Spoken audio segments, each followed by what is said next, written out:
안녕하십니까. 판례 소개시켜주는 남자 고시낭인입니다. 구독, 좋아요 꾹.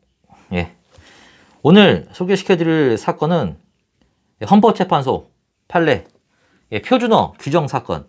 좀 재밌어요. 읽다 보면은 사투리, 표준어, 하여튼 뭐 그런 거예요. 사건 번호는 헌재 2009년 5월 28일 2006 헌마 618. 이제 제 설명을 들었으면 이제 헌마면 아실 거예요. 헌마는 68조 1항 권리구제형 헌법소원. 내가 공권력의 행사 불행사로 인해서 기본권이 침해당했다. 도와주세요. 라고 청구하는 겁니다. 사실관계. 청구인들은 전국 초중고등학교에 재학 중인 학생들도 있고, 이 학생들을 이제 가르칠 의무가 있는 부모도 있고, 이제 공공기관에 이제 근무하면서 공문서를 작성하는 공무원도 있고, 이제 이 공문서를 뽑는 국민들도 있고, 이런 사람들의 이제 청구인이에요.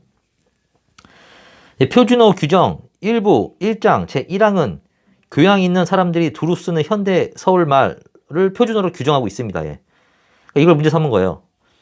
14조 1항, 국어기본법의 14조 1항은 공공기관의 공문서를 표준어 규정에 맞춰 작성하도록, 공문서를 표준어의 규정에 맞도록 작성하라는 거. 이제 이런 걸로 이제 하니까 청구인들이 이런 것들은 행복추구권, 평등권, 교육권 등을 침해한다며 위헌 확인을 구하는 헌법소원 심판을 청구하였습니다. 주문은 합헌이겠죠. 예. 표준어. 그러니까 사투리 쓰시는 분들이 화가 나신 것 같아요. 근데 결정 이유. 이 사건 표준어 규정에 대한 부분은, 이 부분은 각하. 각하라는 거는 말도 안 되는 얘기 하지 말라는 거예요. 쉽게 말하면. 예. 그러니까 현재가 더 이상 판단해주지 않겠다. 이제 요건이 맞춰지지 않았으니까 너 그냥 나가. 이 사건 표준어 규정은, 표준어는 교양 있는 사람들이 두루 쓰는 현대 서울말로 정함을 원칙으로 한다는 내용이 있어요.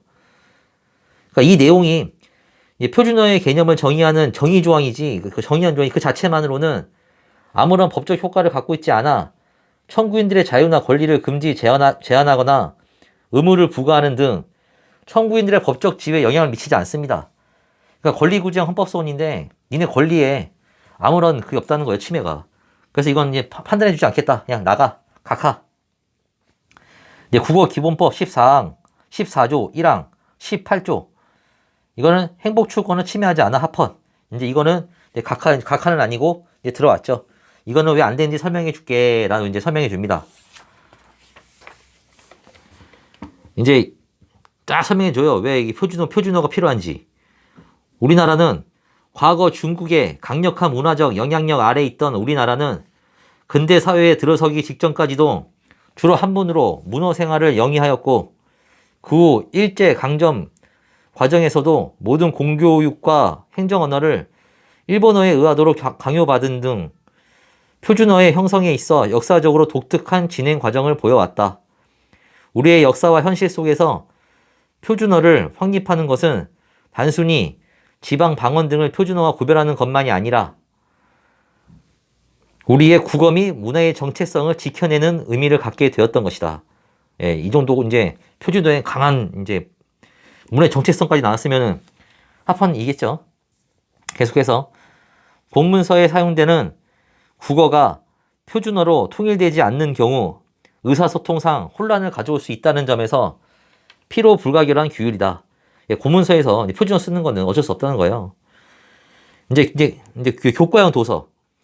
교과형 도서에 관하여 규율하는 부분에 관해 보면, 교과용 도서의 경우 각기 다른 지방의 교과서를 각기 다른 지역의 방언으로 제작할 경우 각 지역의 방언을 사용하는 학생들은 표준어를 체계적으로 배울 기회를 상실하게 되고, 이는 국가 공동체 구성원의 원활한 의사소통에 적지 않은 영향을 미칠 것이라는 점에서 공익을 위해 필요 불가결한 규율이다.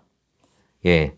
교과서가 뭐 그런 거죠. 뭐 이제 뭐 경남 쪽으로 가면은 뭐 만나 이렇게 써 있고, 뭐 충청도 가면 그려 써 있고 하면은 이제 교과서가 통합이 안 되겠죠.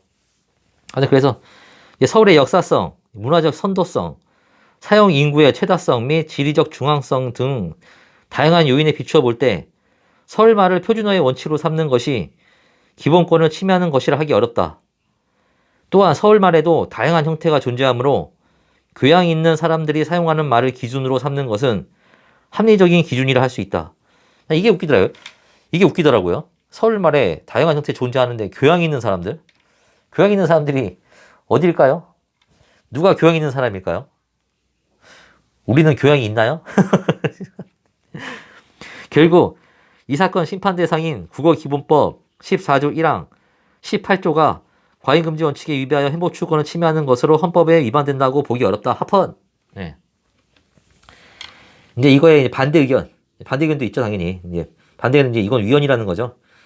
위헌의 근거로는 국어의 표준화와 교육의 질적, 양적인 성장, 매스컴의 발달 등을 통하여 오늘날 전국적인 방언 차이는 국민적 의사소통에 별다른 어려움을 주지 않을 만큼 약화되었다는 현재의 언어 환경에 비추어 볼 때 과거의 기준을 엄격하게 고수함으로써 표준어의 기준이 보수적이고 타성적인 규범으로서 작용하도록 한다면 오히려 표준어와 우리 언어의 발달을 저해하게 된다는 점, 서울 이외 지방의 각 지역어도 각 해당 지역 주민들의 역사적, 문화적, 정서적인 창조물일 뿐만 아니라 누대에 걸쳐 전승된 우리 모두의 문화유산이므로 이들 지역어 모두를 표준어의 범위에서 배제해 해당 지역민에게 문화적 박탈감을 주는 것은 표준어 선정의 합리적 방법이라 할 수 없다는 점 등을 들어서 아니라 했는데 문화적 박탈감까지 느낄까요?